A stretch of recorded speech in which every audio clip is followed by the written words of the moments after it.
Look, I think I was looking at the page views on our articles earlier, and I think 6 of the top 10 most viewed articles are around salary.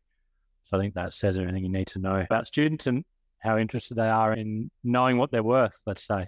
So I thought having a chat about how to maximize your salary is a really good topic to kick off on. Should we jump straight in, Rich? Great. Awesome. The first one for me is think carefully about the time frame over which you want to maximize your salary, because there's different ways you can go about it. You can play the short game and maximize for immediate salary out of the gate as a grad, or at the other end of the spectrum is treat this as a longer game and think about salary or earning potential over the course of a 40-year career or whatever it might be. And depending on which of the two you're focusing on, it can lead to slightly different decisions. I'll give an example. There's some careers out there or pathways, jobs where you have quite a high initial salary as a graduate straight out of the gate.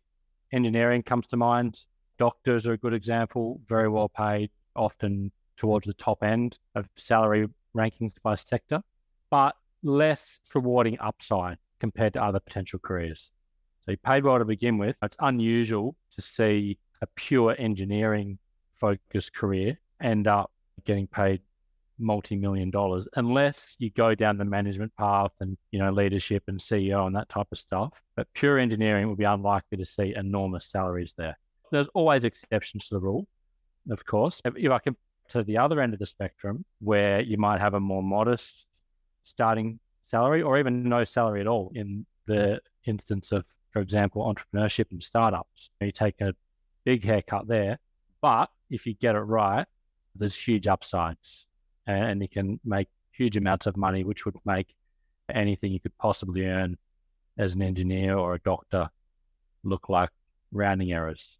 And then there's also, of course, it's not just startup and entrepreneurship that has a high upside potential. It's a lot of careers that have that sort of a higher risk profile built into the career progression. So, Rich, you and I used to be in management consulting.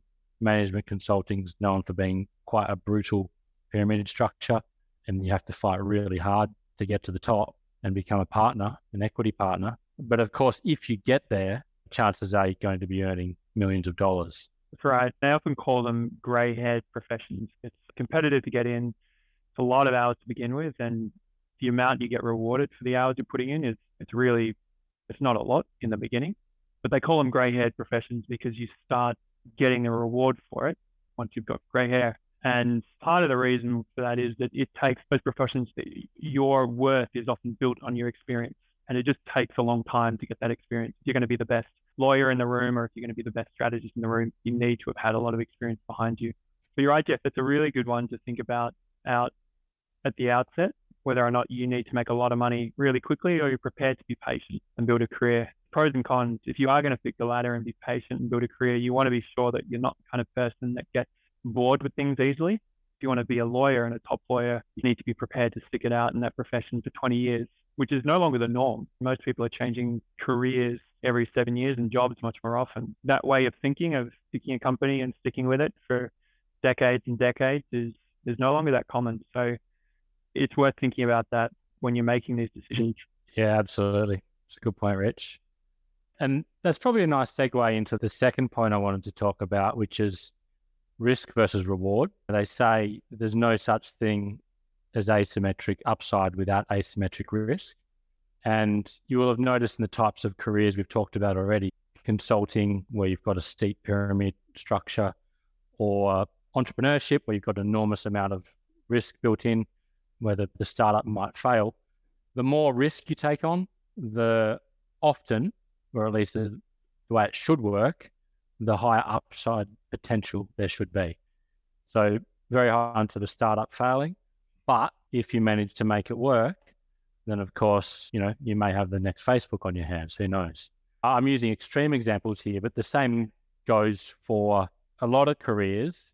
If you're willing to take on risk, be it in the form of equity or performance bonuses or revenue share or commissions based on your performance, if the risk sits with you, then often the case is the employer or the people you're working with will be willing to give up more of the share of the pie to compensate you for the fact that you are taking on risk. So if we're talking Commissions as a salesperson, a pretty common split in sales is 60-40, 60% base salary, 40% commission. And a lot of sales roles, that 40% commission, this is of your total take-home package, is uncapped upside, in the sense that if you do unbelievably well, then you take home a lot of money. And so it's a common example of this risk reward structure. So it's worth really thinking about how much risk you're willing to take on. There's obviously pros and cons.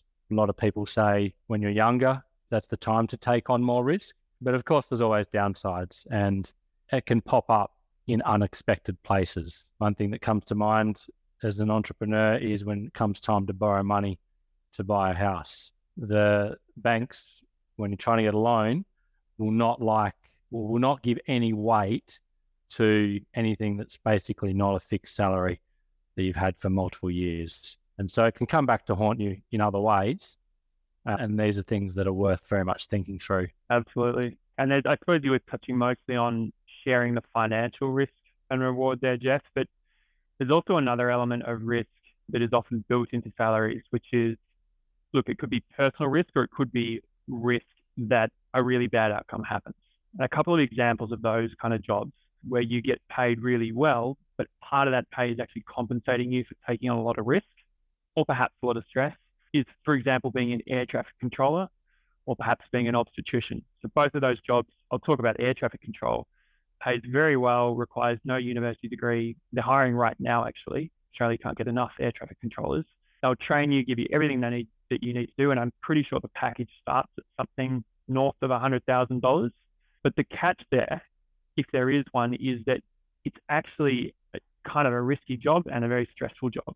So when you're thinking about that kind of career, you got to be prepared to say, am I happy to be responsible for an air disaster, or to have played a part in that if that were to happen? And that's what's happening. And it's same with an obstetrician. They're one of the best paid medical specialists, but it's because they're taking on a huge amount of risk, and they're up for potentially very large lawsuits every year if something goes wrong. And so when you're thinking about, if you're looking at a salary package, it's really important to think about why might they be paying so much for me to do this role? What is the catch there? Yeah, it's a good point, Rich. I think I read a while ago the average tenure of a CEO is now 4 years. Different type of risk again. It's a career risk. You get paid the big bucks because you don't tend to last very long in those positions, and people know that, and therefore you have to compensate them well. Anyway, so that's worth being really honest with yourself, because it's not nice. It's all well and good to say, yeah, I want to maximize salary and load up on the risk. But if it's going to keep you up at night, sweating bullets over whether you can pay the next electricity bill, you have to think about whether that's worth it or not. Spot on. Awesome. So the next big one here, and this kind of becomes apparent when you start to look at industry and sector level data, is as a graduate, really picking the sector you go into can make a big difference. Now, we'll just focus on day one. We talked about this short versus long-term game. We'll focus on the short-term game for now. If you're really focused on salary as one of the main metrics that you're solving for in a grad job, then make sure you jump gradaustralia.com.au, you download the salary report. We'll link to it in the description. But what you'll notice straight away is there's enormous variation in salaries depending on the sector you pick. We're talking knocking on the door of 80 grand for some tech, actually over 80 grand for mining, oil and gas at one end of the spectrum, and in the sort of 50s and low 60s at the other. And so this is obviously all taking into account a lot of the stuff we've already talked about, like risk, supply and demand. If you're serious about maximizing salary, you can't really look past starting at this point and thinking, okay, where's the big bucks to begin with? Same goes for location. And this is one that sector's obvious, right? There's some sectors that clearly pay more, but location is something that most people overlook. Now, there's interesting quirks and drivers here around why some locations are paid better than others. For example, here in Australia, locations with a higher concentration of mining jobs, fly in, fly out, tend to bump up the average. But generally speaking, here in South Australia, where I'm based at the moment, graduate jobs tend to be materially lower than in Sydney. And that's just a supply and demand thing again. got more headquarters in Sydney, more global corporations, fiercely competing at the top end of town for talented grads, and that just plays out in the salary. Anything you'd add to that, Rich? Look, just on the sectors, it's really important to get onto Grad Australia and have a look around. At the moment, there's a couple of graduate jobs that are offering salaries of $200,000. And this is just completely unheard of in other years, but it's a reality for students graduating this year and next year, particularly with the trading firms. For students that are out there that want to make a lot of money quickly, there's never been a better time to graduate. So doing your research and thinking about what sector you want to start in is really important. Again, coming back to the risk, it's worth thinking about asking that question, why might this firm be paying $200,000 for a grad? What will I be expected to do as a trader here? And without knowing exactly, I'd probably guess that you'd be expected to start making a profit for the firm of more than $200,000 in your first year. And if that's not happening consistently year after year, you're going to be on your way out, or that salary won't be sticking around. But for those that have got the skills and can do that, then it's an incredible time to be graduating. Absolutely. It's the best certainly in my lifetime for graduates. It really is a employees market at the moment. Lots of firms out there fighting tooth and nail to hire great grads. Salaries, the thing you're looking to maximize for, then you're graduating the right time. A nice segue into my final point, which is you can negotiate if you have leverage. Now, big caveat here, and we'll do an entirely different episode on this because, how to negotiate, the nuances of that so that's effective, and working out whether or not you have leverage, whether or not it's appropriate to negotiate a salary. There's a little bit involved with that. But at least for this episode, the point is you'll never know if you don't ask. And so if you feel like salary really matters to you and you feel like you're in a good position, you have a lot to offer, and what you have to offer is what, more than what the offer on the table is, then no harm in asking. Jeff, did you think about negotiating when you got your offer to join your graduate job? No, not once. I was happy to have an offer, first of all. And so I figured beggars can't be choosers. And I was also playing the long game. I was confident. We'll talk about this in another episode, but I was confident that I could do well and demonstrate my value and come back to the negotiating table in 6 to 12 months once I'd shown what I was capable of. And at that point, it's a lot easier to negotiate a salary rather than as an unknown quantity amongst lots of other grads where they don't really know what type of work you're going to do. Yeah. How about you? Oh gosh, I was so naive at the time. I don't think it even crossed my mind. Okay. Same as you, just happy to have an offer and figured we'll go into this in a later episode, but it wasn't the right time.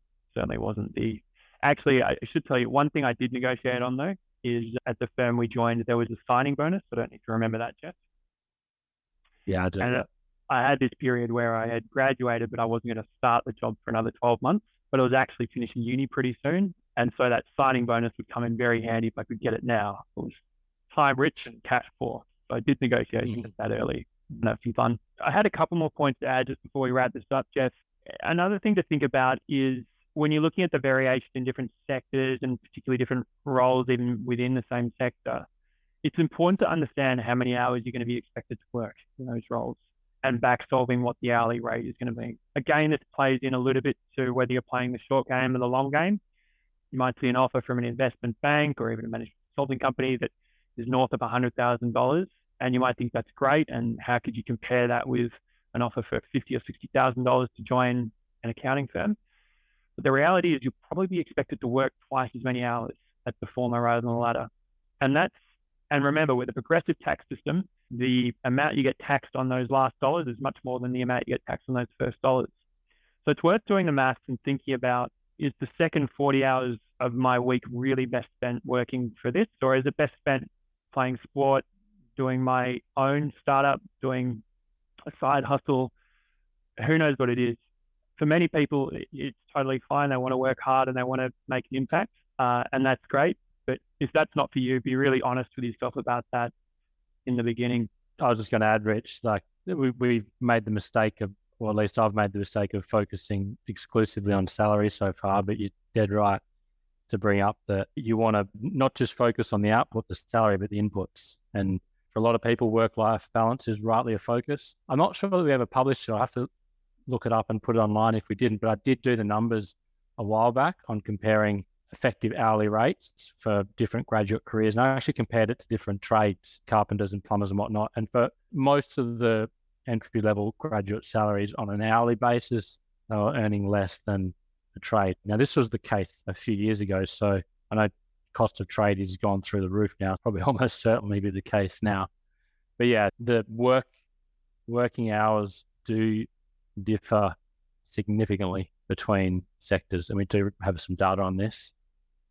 Banking, investment banking in particular, pays very well, but they're going to want their pound of flesh in terms of work hours. It's fascinating. I think this is also a really personal question to answer as well. But for some people, working 16 hours a day on something they love, or 20 hours a day, like it's skin off their back, it's water off their back. They don't mind because it's what they're doing. I remember actually, I think Peter Thiel, no, it's not Peter Thiel, it's another guy who said that, look, I can be better at this thing that I do than anyone else because when I work 18 hours a day, it doesn't feel like work. It's just what I want to be doing. Elon Musk is saying something like, if I work 100-hour weeks and everyone else is working 50, then it takes me 6 months to do what everyone else is. Am I getting my wires crossed here? It's probably the same point. Yeah. It's not who I'm thinking of. You mentioned it as well. The co-founder of AngelList. Naval. So he reckons that if his unfair advantage is being able to work hard on the things that he cares about. Yeah. And so the point is, if you love investment banking, you love consulting and working 16 hours a day without it feeling like work, that's a great advantage to you. And therefore this kind of conversation perhaps isn't as relevant.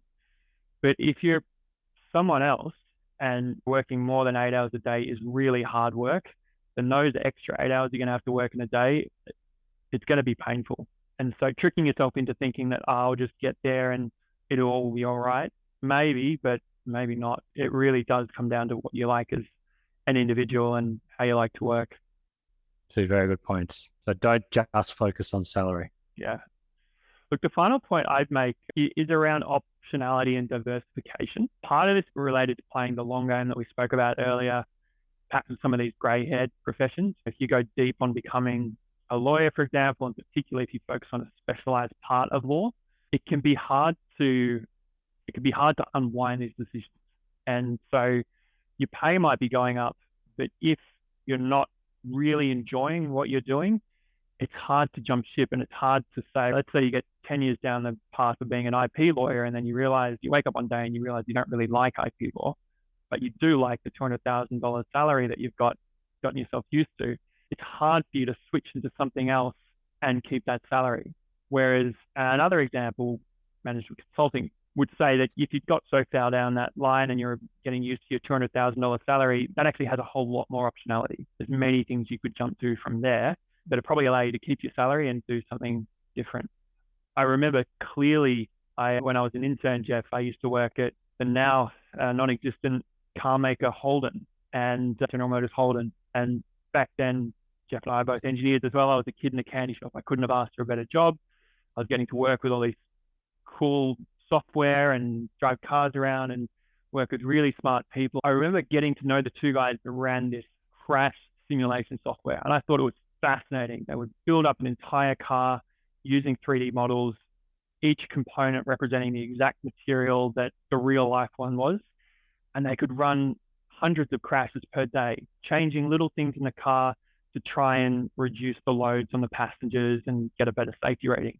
I just thought that was fascinating and what a cool job. And so I started speaking to these guys more and more, and they didn't see it the same way. They said, I started out, I loved it, I thought it was the best, and I got into it.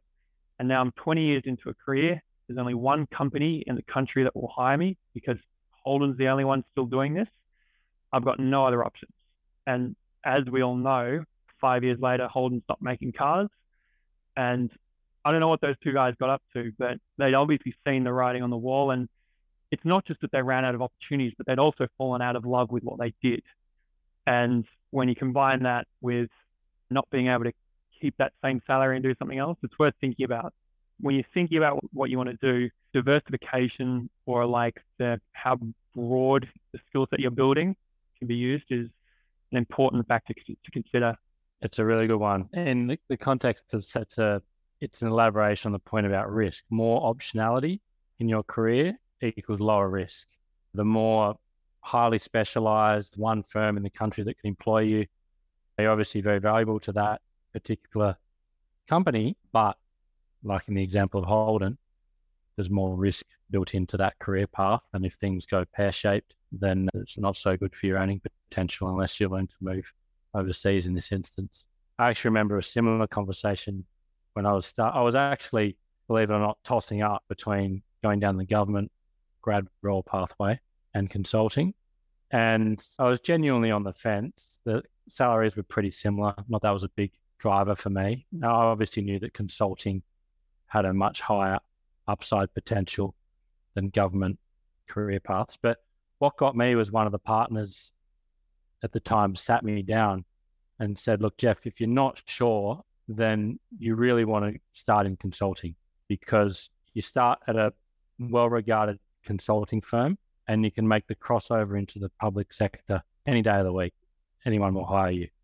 He warned me, and this is coming from a guy who'd come from the public sector. Rob Sims actually is now chairman of the ACCC. He warned me saying the opposite isn't always true. You start out as a grad in the public sector, and it can be very difficult for you to transition into management consulting, at least in a way where you're going to have your experience recognized. He said you may come back and start again as a grad, and if you're comfortable starting at the bottom floor, then that's fine. Anyway, that's just another way of saying that because I wasn't quite sure, the optionality and all the potential career paths that I had as a graduate who wasn't quite sure what I wanted to do were very appealing. And of course, that also plays out in the earning potential throughout your career. It's a good point. I wouldn't have picked you as a public servant, Jeff. I think you made the right choice. Yeah. It just goes to show how naive I was. Awesome. So that's everything on my list. Rich, do you have any other tips on salary before we wrap up? Look, I had one more point, actually. It's a very small one, but it's also important to be honest with yourself about the likelihood of promotion. If we again go back to some of those professions like being a lawyer or being a management consultant, and if you're making your decision based on the assumption that you get through to partner, and it's all about just doing your time until you get to partner, it's good to think about the probability of that actually happening and being honest with yourself. Because it is only, I don't know what it would have been for management consulting, but for every 100 grads that go in, I'd say probably only 2 or 3 of them would go on to make partner. So it's a very small cohort going in, and it's much even smaller cohort that make it to these really high paying positions. And this happens in different ways in different sectors. You got to factor that into your decision making. Don't just assume that once you're in, then it's all going to happen. In many of these industries, we keep talking about management consulting, but that's the one we probably know best. Once you get in, it's starting all over again. You're back at the ground. You've got to prove yourself again. Most of them will have up or out policies. And so unless you back yourself to win in that competitive environment, it again might not be the right decision for you. Yeah, totally. And you can do the maths, like without getting too cute with the numbers, you can work out if there's 100 grads and 10 partners and they're taking 100 grads every year and they're appointing 1 new partner, you can do the maths pretty easily. Especially with LinkedIn these days, you can get a pretty good profile of a firm. So you can work out the risk inherent in a career path, and then you can start to compare it on terms. It starts to, when you take into account the 1 or 10% chance of becoming a partner, this is assuming, of course, that you're bang on average, then all of a sudden, the more, secure career paths in inverted commas, like pure play engineering or doctors or whatever it might be, where less upside, but also less risk of your career being derailed totally, all of a sudden they may start to look a lot more attractive. Definitely. Now, before you go and accuse us all of being too shallow, this episode was just on salary, but of course that's not the only factor. Many reasons as to why you might choose particularly career path. We'll do another episode on that later, I reckon, Jeff. But this is just, if you put all those factors aside and you are just thinking about salary and pay, hopefully this has been useful in stepping that through. Awesome. Thanks, Rich. Thanks, guys. Thanks, Jeff.